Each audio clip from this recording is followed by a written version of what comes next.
안녕하세요. 저는 참 멋없게 파혼을 하고 다시 싱글의 삶을 누리고 있는 40살 여성입니다.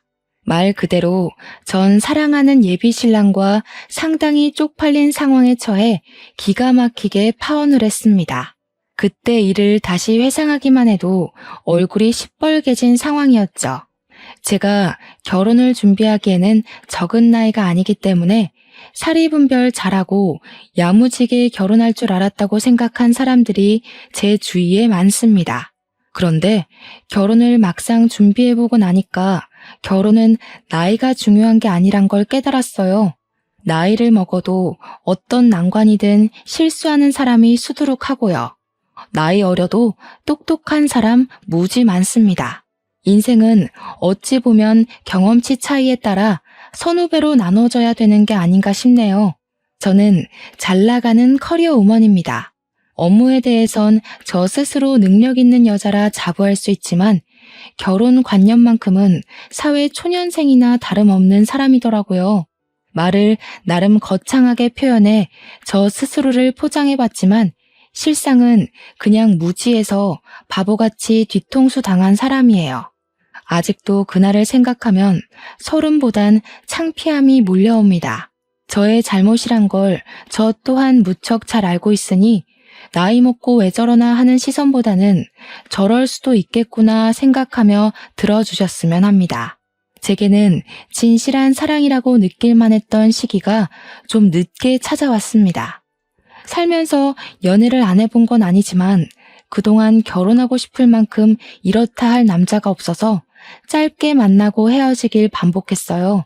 제가 나이가 드니까 당연히 연애를 시작한다면 언젠가는 결혼 얘기로 이어질 수밖에 없었는데 그럴 때마다 남자 쪽에서 먼저 뒷걸음질을 쳤습니다. 그래서 저는 평생 독거 인생으로 일만 하며 살다가 갈 줄 알았어요. 근데 사람에게는 다 때가 있고 기막힌 운명이 있다더니 한날 난생 처음 결혼하고 싶다는 마음을 느껴보도록 해준 상대가 나타났습니다. 당연히 예비 신랑의 존재였고 저는 그 만남을 특별하게 생각했어요. 저는 음악 쪽으로 직업을 가지고 있는 사람입니다. 제가 운영하는 학원에 예비 신랑이 수강생으로 들어왔었어요. 지금 생각하면 예비 신랑이 제게 의도적으로 접근했다는 걸 알겠는데 그때만 해도 제가 남자를 안 만난 지 너무 오래되어 순진했던 것 같습니다. 예비 신랑은 저보다 5살이 어린 친구였어요. 당연히 초반에는 예비 신랑을 남자로 생각하지 않았습니다. 5살 차이면 제 인식에선 저의 또래가 아니라 한참 어린 친구였거든요. 그런 친구에게 호감을 느낄 건더기도 없었지만 제게 호감을 표시해 줄 거라고도 생각을 못했어요. 그래서 예비 신랑이 처음으로 제게 호감 표시를 했을 때 바로 선을 그었습니다. 하지만 예비 신랑 고집도 보통이 아니더라고요. 제게 근 1년이나 일관된 마음을 보여주는데 기간이 길어지니까 그게 단순한 호기심이 아닌 진심이라고 제가 착각을 해버렸지 뭡니까. 지금 생각해보니 참 우스운 착각이었네요. 그렇게 제가 마음을 열자 그 이후 예비 신랑의 표현은 좀 더 적극적으로 이어졌습니다. 부담스럽지 않은 선에서 예비 신랑이 제 사적인 영역을 조금씩 침범해왔고 나중에는 제가 예비 신랑이 곁에 있는 걸 당연하게 생각될 정도로 함께 하는 날이 늘어갔어요. 자연스레 연락을 주고받는 건 물론이고 돈 없는 학생이었던 예비 신랑은 제 학원에 자처해서 아르바이트를 하기도 했습니다. 아침부터 귀가 전까지 둘이서 같이 시간을 보내다 보니까 예비 신랑의 존재가 제 편견 속 어리기만 한 모습과는 다른 장점들도 많이 보이더라고요. 나이에 비해 꽤 현실적이었고 실속 있다는 것 외에도 애늙은이처럼 말하는 본색 또한 상당히 어른스럽고 중후했습니다. 예비 신랑과 같이 있으면 오히려 제가 예비 신랑보다 떨어지는 기량을 가진 것 같기도 했어요. 한참 즐기고 놀만한 나이인데도 늘 자기 일에 열심인 예비 신랑에게 배울 점이 많아서 더 좋았습니다. 제 감정이 예비 신랑과 마음이 같아지고부터는 저희 관계가 속전속결로 이루어졌어요. 귀엽게도 제 마음이 뭐라고 예비 신랑은 그걸 굉장히 고마워하더라고요. 저희는 연애를 하면서 더 사이가 깊어졌습니다. 저보다 예비 신랑이 가진 마음의 속도가 더 빨랐는데 예비 신랑은 이미 저랑 결혼까지 할 생각으로 만나고 있었다더군요. 나는 자기처럼 청순한 여자랑 결혼하는 게 소원이었어. 마음이 청순한 사람은 요즘 세상에 생각보다 찾기 어렵거든. 그런데 내가 볼 땐 자기가 딱 그래. 그래서 결혼을 한다면 자기랑 할 거야, 나는. 마음씨 깨끗한 여자를 원했다면서 제게 은근슬쩍 결혼 얘기를 한 번씩 꺼냈었어요. 그때마다 장난기 어린 분위기와는 다르게 표정이나 눈빛이 진중하여 저도 모르는 사이 예비 신랑에게 빠져들었죠. 예비 신랑은 30대 초중반인데도 모은 돈이 상당했습니다. 이미 자기 명의의 집도 있고 차도 있는 능력남이라 우리가 당장 결혼을 하더라도 형편에는 문제는 없는 여건이었어요. 저 또한 나이도 나이지만 열심히 살았기 때문에 재력이 평타 이상은 되는 수준이었거든요. 제가 연애보단 일에 미쳐 살며 저를 위한 투자를 많이 했던 사람이라 저도 돈 없어서 허덕여 본 지는 오래되었습니다. 이렇듯 저랑 예비 신랑은 마음만 맞는다면 언제든지 결혼을 준비해도 문제될 게 없는 사이였어요. 하지만 저는 당시 저희가 연애를 한 지는 고작 3, 4개월밖에 안 되었던 터라 아직 결혼을 고민하기엔 만남이 짧았다고 생각을 했습니다. 나는 결혼을 좀 더 진지하게 만나보고 알아본 후에 진행하고 싶어. 자기가 결혼할 준비가 다 됐다는 건 나로서도 믿음직한 부분이긴 해. 근데 우리 아직 만난 지 1년도 안 됐잖아. 나는 시간에 쫓겨서 급하게 결혼하고 싶진 않아. 고맙게도 예비 신랑은 제 의견을 존중해주며 더 이상의 진도는 서두르지 않았어요. 덕분에 마음 편히 한 2년 가까이 사귀다가 드디어 결혼을 약속하게 되었는데 그때는 제가 40살이 되었기 때문에 더는 고민할 수가 없어서 결단을 내리게 되었습니다. 결혼을 평생 안 할 거면 예비 신랑과 가벼운 만남만 가지다 헤어졌겠지만 저도 함께하고 싶은 사람이 생기면 결혼을 해야겠다고 생각은 하고 있었거든요. 그래서 저는 그 당시 결혼하고 싶은 사람이 생겼고 30대까지 내 삶을 즐겼다면 앞으로의 인생은 동반자와 함께 걸었으면 좋겠다 싶어서 예비 신랑의 청혼을 받았던 것입니다. 저는 결혼 준비를 하면서 웨딩드레스를 맞추고 식장을 맞추고 신혼집 알아보고 하는 게 전부 즐거웠어요. 사랑하는 사람과 함께할 새로운 미래가 너무 기대되어서 기분이 한껏 부푼 상태였죠. 하지만 여기까지가 제게 가장 설레고 좋았던 순간이었고 그 뒤로는 불길함의 징조가 하나둘씩 나타나기 시작했습니다. 제게 이상한 일이 일어나기 시작한 건 바로 양가 어른께 인사를 드리면서부터였는데요. 저희 집에 인사 간 것까지는 별다른 문제가 없었거든요. 그런데 예비 시댁에 갔을 땐 좀 이해할 수 없는 일들을 겪었습니다. 예비 시댁에 들어갔더니 예비 시모가 특히나 저를 엄청 반겨주었는데요. 예비 신랑이 화장실 간 사이 집 구경시켜주겠다며 저를 데리고 막 돌아다니다가 예비 시부모 방까지 들어가게 됐거든요. 그런데 예비 시부가 쓰는 책상에 웬 모르는 젊은 여자 사진이 하나 있더라고요. 그 옛날 책상들 보면 유리로 덮인 책상 있잖아요. 그 안에 젊은 여자 사진이 끼워져 있었어요.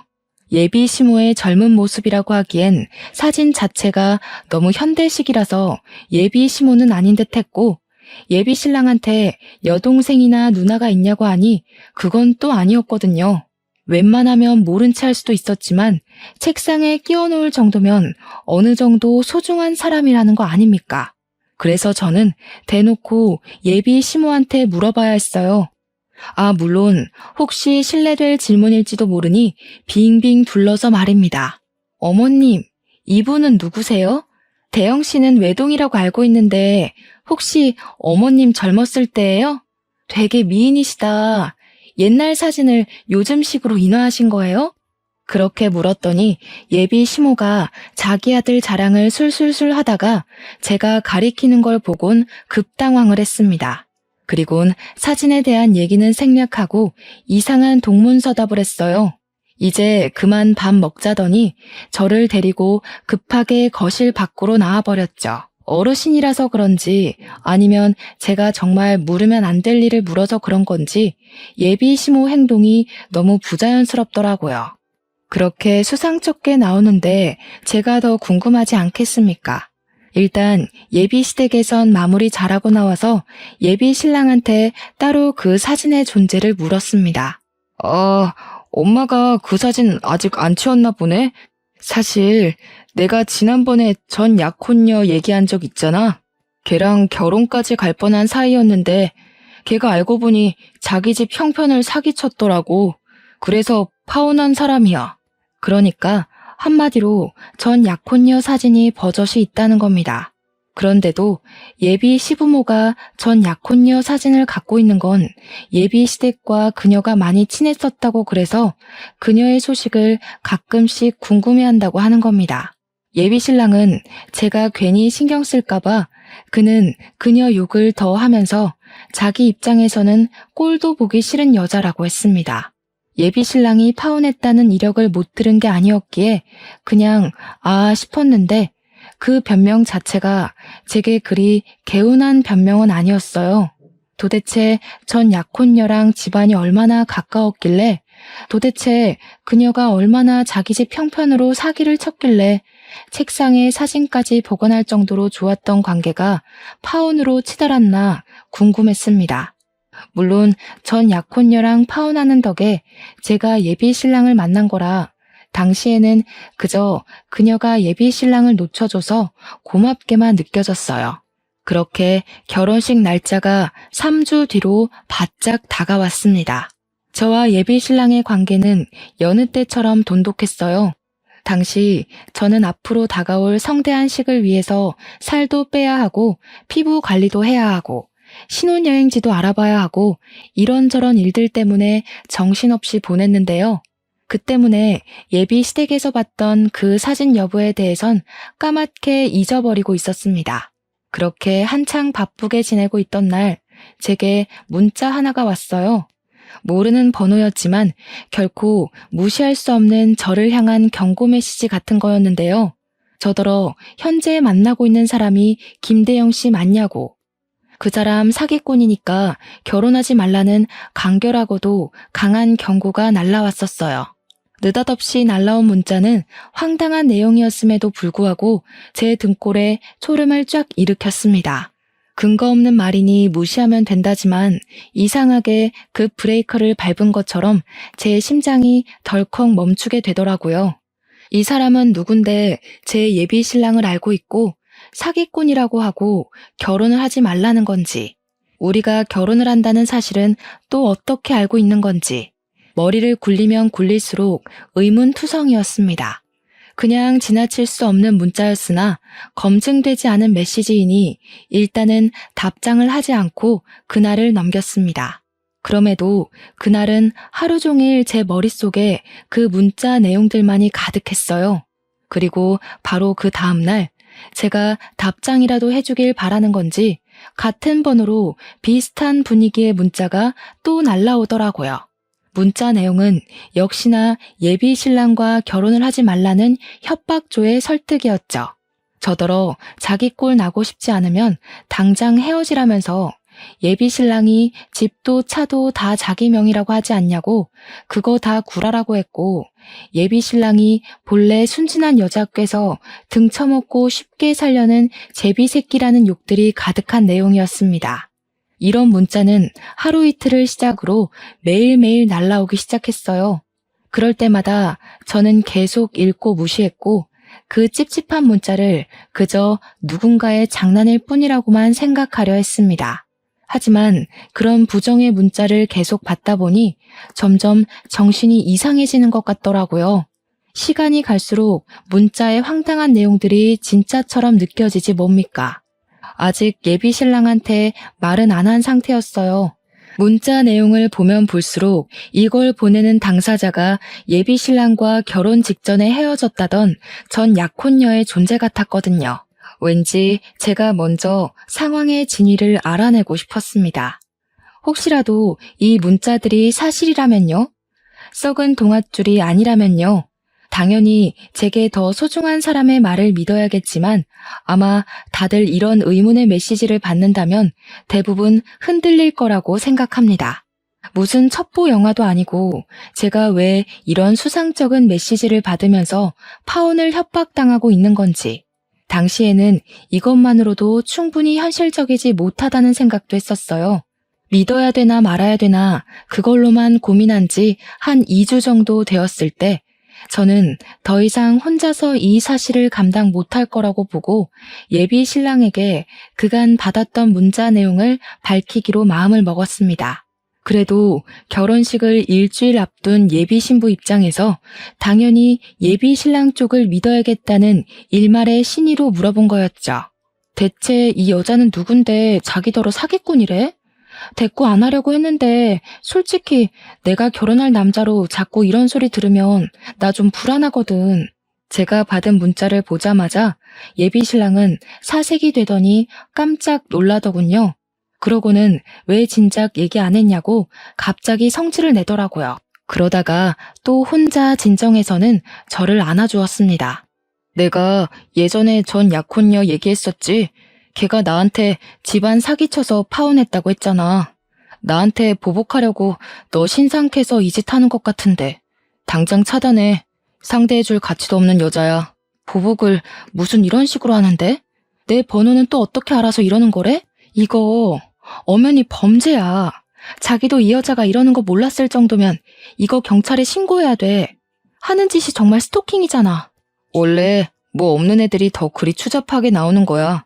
그런 애들은 신고해도 답이 없어. 내가 진짜 알아서 할게. 돈 몇 푼 쥐어주면 더는 안 이럴 거야.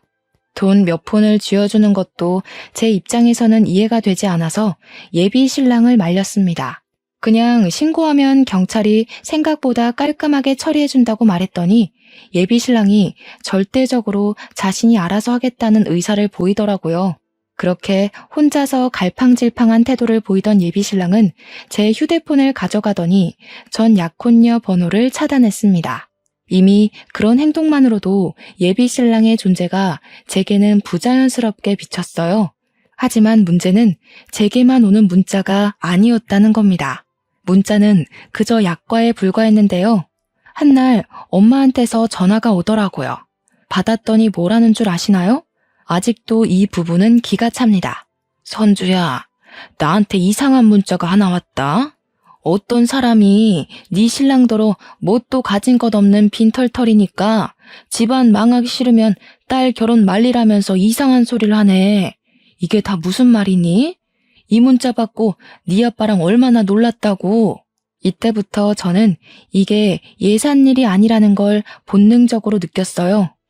그 여자가 도대체 우리 엄마 연락처는 또 어떻게 알아낸 건지 이젠 어처구니가 없더라고요. 저는 일단 엄마를 안심시킨 후에 그 여자를 수신 차단하라고 시켰습니다. 그리곤 예비 신랑한테 제 엄마 사정까지 얘기를 했어요. 우리 엄마 전화번호까지 알아냈어. 이래도 내가 이걸 그냥 넘겨야 하는 일이야? 결혼식까지 얼마 안 남았는데 이 여자 하는 짓이 점점 더 심해지고 있잖아. 이러다 이 여자가 우리 결혼식까지 찾아와서 깽판 치겠어. 미안해. 나도 얘가 이렇게 정신 나간 애인 줄 몰랐어. 어떻게든 내가 알아서 처리할게. 우리 결혼은 아무 문제 없을 거야. 지난번에도 알아서 하겠다고 신경 쓰지 말랬잖아. 그런데 자기가 아무것도 못할 동안 이 여자가 지금 우리 엄마 전화번호까지 알아낸 거 아니야. 이런 소리 하기 싫은데 왜 자기 과거 여자 때문에 우리 부모님이 불안에 떨어야 돼? 나 이거 신고할래. 기분 나빠서 못 참겠어. 제발 나 좀 믿어줘. 얘가 아무래도 내가 찾는 거 눈치채고 갑자기 숨어버린 것 같아. 얼마 전에 마주쳤는데 도망친 이후로는 못 찾고 있어. 이러면 경찰에 연락한다고 해도 말짱 도루묵이야. 나 조금만 믿고 기다려주라, 응? 우리 결혼식은 절대 차질 없게 할게. 예비 신랑은 제게 절절매며 사과를 하더니 한 3일은 연락이 없었습니다. 우리 결혼식은 고작 4일 앞으로 다가왔는데 갈수록 뭔가 잘못되고 있는 듯해 불안했어요. 그렇게 3일 뒤, 새벽 늦게 예비 신랑한테서 문자가 왔는데 혹시 전 약혼녀가 찾아간다면 절대 문 열어주지 말라는 연락이었습니다. 이건 또 뭔 소린가 싶어서 보자마자 화가 났어요. 저는 신혼집 들어가기 전까지 부모님 집에 머물고 있는 중이었거든요. 혹시라도 무슨 일이 생길지도 모른다는 예비 신랑의 주의를 듣자 온몸에 공포가 싹 오르더라고요. 그날 예비 신랑과 통화를 하면서 어떻게 된 사정인지 물었는데도 예비 신랑은 전 약혼녀를 만나지 못해 찾기만 하다가 포기를 한 상태라고 했습니다. 그래서 혹시 우리 집을 찾아가기라도 할까봐 미리 주의를 주는 거라 했어요. 그러면서 미안하다는 말까지 꼭 덧붙였고 피해는 없도록 하겠다는 신뢰성 없는 말로만 저를 위로했죠. 그 일 때문에 예비 신랑과 새벽 내내 통화를 하느라 밤잠을 샌 저는 피곤한 몸으로 출근을 강행했습니다. 그리고 문을 열고 나가자마자 풍기는 악취 때문에 선조름마저 다 깼을 정도로 놀라고 말았어요. 대체 이게 무슨 냄새인가 싶어 주위를 둘러보다 발견을 한 건데요. 세상에나 우리 집 대문 뒤에 웬 사람 똥이 있는 거 아니겠어요? 그냥 모양새나 굵기 등을 봐선 분명 사람 똥 같았습니다. 그리고 그게 조금 뭉개져 있었는데 밟은 것도 아니고 누가 인위적으로 손을 이용해 퍼낸 모양새로 놓여 있더군요. 그 모양새가 가리키는 징조는 바로 제 눈앞에서 확인이 되었어요. 우리 집 바깥 문고리에 똥이 처발려서 굳어 있더라고요. 저는 그 자리에서 악 소리를 지르며 기겁하고 집 안에 들어갔습니다. 제 비명소리에 부모님이 저를 걱정해서 뛰쳐나왔고 저는 부모님께 상황 설명할 새도 없이 그 자리에서 바로 경찰서에 신고를 해버렸어요. 얼마 뒤 경찰이 우리 집을 찾아왔는데 제가 사정을 설명하기도 전에 문 밖에서 이미 상황 파악을 한 듯 했습니다. 누가 그랬는지 지피는 사람 있냐는 경찰의 말에 저는 당장 예비 신랑의 전 약혼녀를 불렀어요. 전화번호 말고는 모르는 사람인데 그동안 받은 협박 문자까지 보여주면서 이상한 스토킹을 받고 있었다고 고발했습니다. 경찰은 제가 준 전화번호와 건물 내 CCTV를 이용해서 전 약혼녀의 인상착의를 확보해 바로 추적에 들어갔어요. 그렇게 얼마 뒤 전 약혼녀를 붙잡았다는 연락을 받았습니다. 예비 신랑이 그렇게 못 찾겠다고 헤매기만 했던 전 약혼녀를 12시간도 안 돼서 잡은 거였어요. 물론 예비 신랑 입장은 경찰이 아니니까 능력면에서 경찰보다 뒤떨어졌다는 걸로 이해를 했었던 부분입니다. 어쨌든 저는 경찰 연락을 받자마자 당장 그 여자의 두꺼운 낯짝을 확인하고 싶었어요. 그날 연차를 낸 저는 서둘러 경찰서에 달려갔고 그곳에서 범인이라고 앉아있는 한 여자를 보았습니다. 제가 생각한 것과 달리 너무 순하게 생긴 시골 아가씨가 한 명 있었어요. 전혀 나쁜 짓 할 것처럼은 안 생긴 분위기였단 뜻입니다. 그 여자는 자기 죄를 인정하는지 아무런 미동 없이 고개만 숙이고 있었는데 경찰이 그 여자의 신원을 밝혀주지 않았다면 그런 추잡한 짓을 한 여자라고는 생각 못했을 겁니다. 경찰 덕분에 저는 그 여자가 전 약혼녀라는 걸 알았고 바로 그 전 약혼녀를 붙잡고서 그동안 받았던 스트레스를 쏟아냈어요. 도대체 당신 정체가 뭐야? 우리한테 왜 이래요? 이미 대영 씨랑 헤어진 사이라면서요. 그쪽이 대영 씨한테 사기쳐놓고 왜 대영 씨더러 사기꾼이라고 하는 건데요?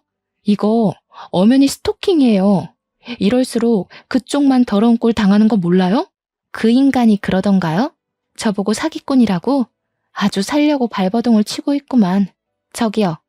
정신 똑바로 차리고 믿어야 될 걸 믿으세요. 40살이면 사회생활 좀 하셔서 사람 보는 눈 있을 거 아니에요.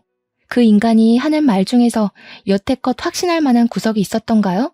전 약혼녀는 순한 얼굴과 다르게 예비 신랑을 비꼬면서 가소롭다는 듯 얘기를 했습니다.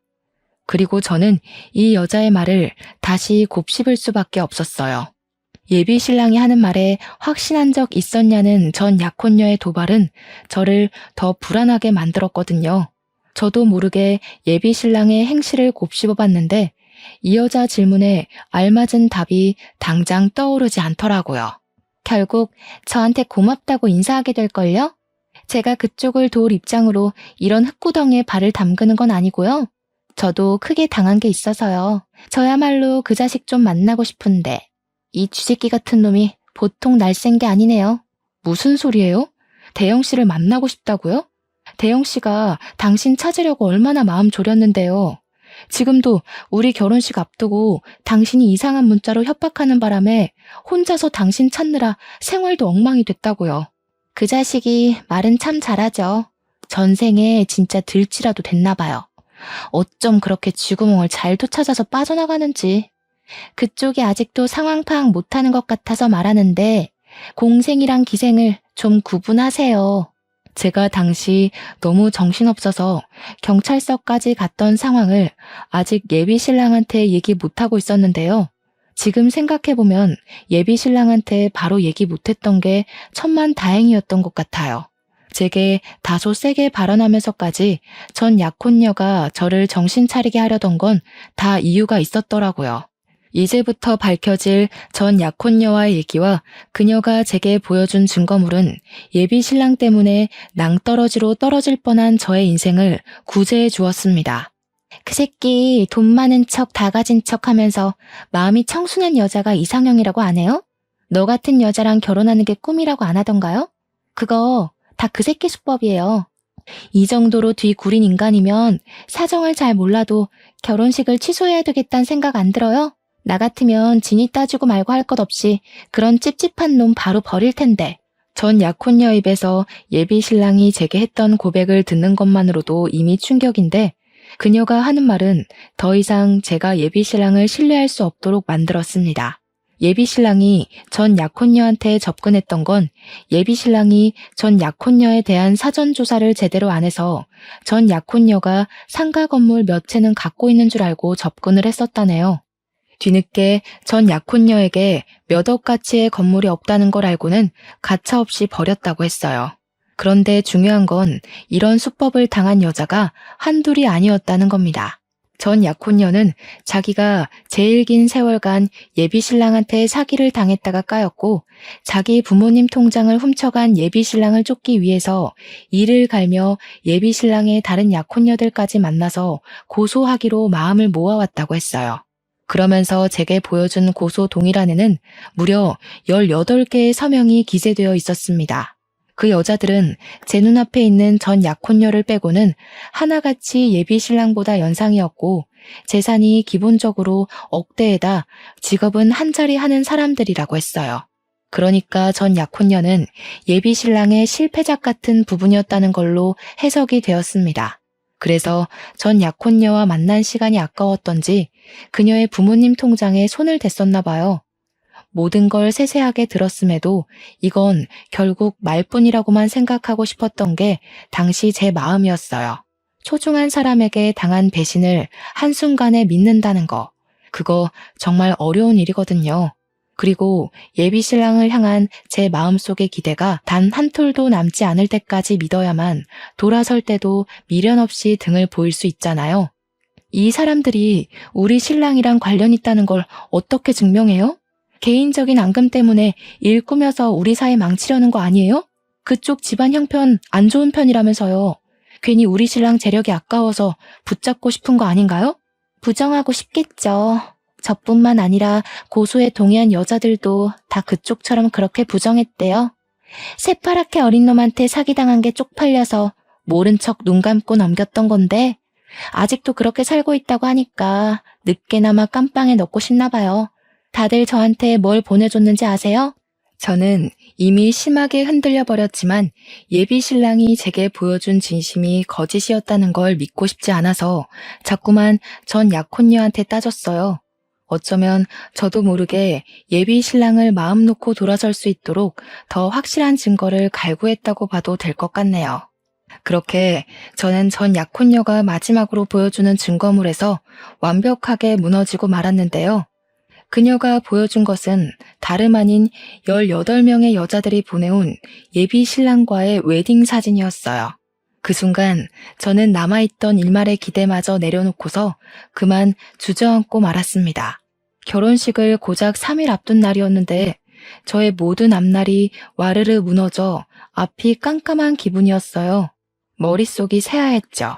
전 약혼녀는 이미 경찰한테 이 사실을 밝혔는지 경찰 쪽에서 이미 예비 신랑을 체포하러 갔다고도 했습니다. 아니나 다를까 그 타이밍에 예비 신랑이 개 쌍욕을 하면서 들어오는데 제가 주저앉아 있으니 예비 신랑은 저를 보지 못한 채 전 약혼녀만 봤는지 예비 신랑이 갑자기 경찰을 밀치고서 전 약혼녀를 덮치러 뛰어오더라고요. 야, 이 거지 같은 년아. 만날 때도 그렇게 거지 근성 드러내면서 사람 발목 붙잡더니 날 끝까지 뒤쫓으시겠다. 너네 부모 돈 때문에 그러냐? 나도 너 만났던 시간 아까워서 보상 좀 받으려고 했던 건데 참 더럽다 더러워. 야, 비렁뱅이 돈 같은 거 안 받을 테니까 들고 꺼져. 더는 내 결혼 방해하기만 해봐. 예비 신랑은 도중에 경찰한테 붙잡히는 바람에 전 약혼녀 가까이는 오지 못했고 그렇게 멀찍이서 소리만 고래고래 질렀습니다.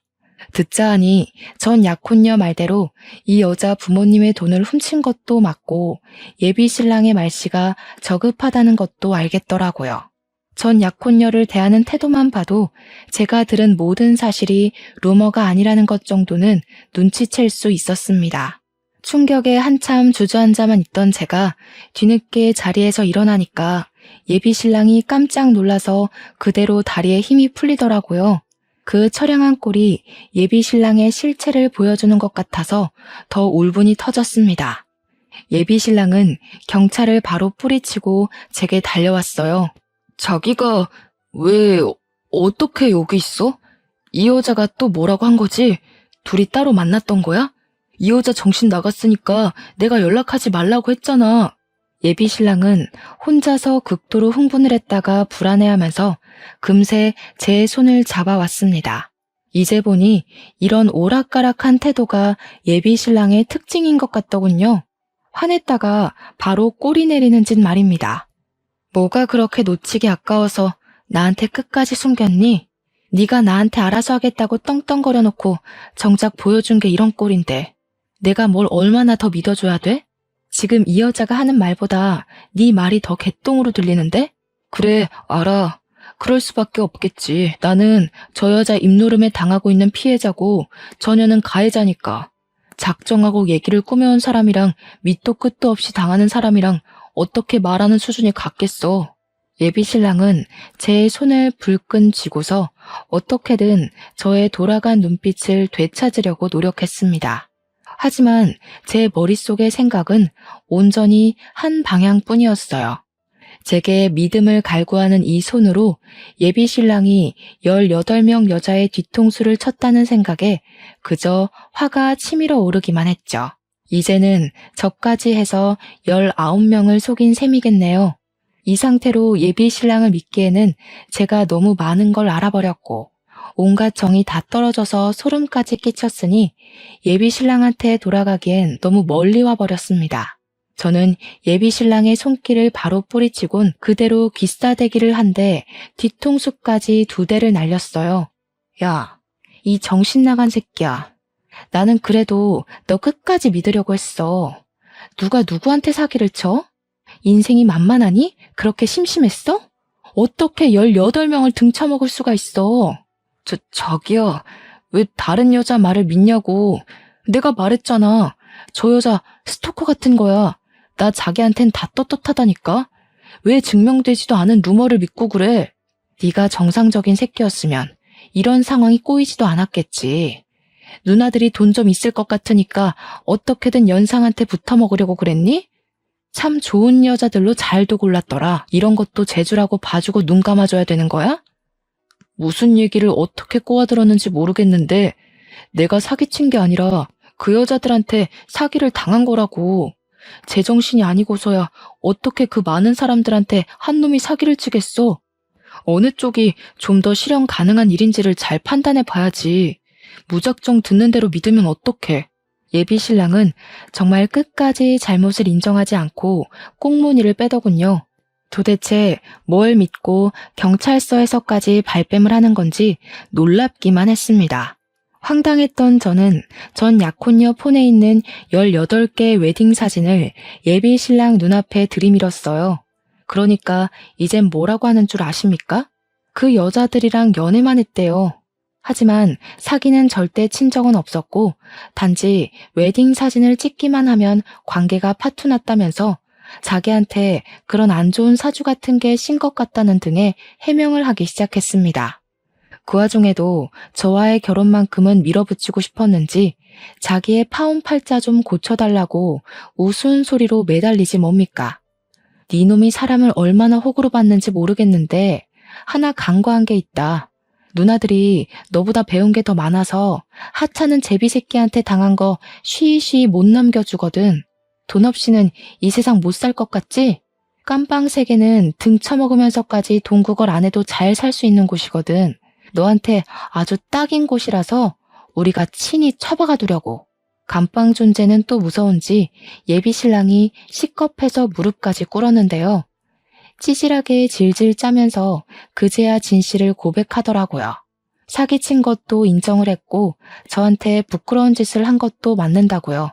그러면서 또 갑자기 자기 집안 형편이 어려운 걸로 동정심을 사려고 하더군요. 그걸 보고 느꼈습니다. 여태 제가 예비 신랑을 많이 봐주고 좋게 좋게 넘어가 줬다는 걸요. 네가 내 돈까지 등쳐먹었으면 나 네 면상 2대로 안 끝냈어. 남자 구실하게 내버려 둔 것만으로도 감사해야 될 거다. 네가 우리한테 사정해야 되는 건 살려달란 소리가 아니라 돈 갚을게요.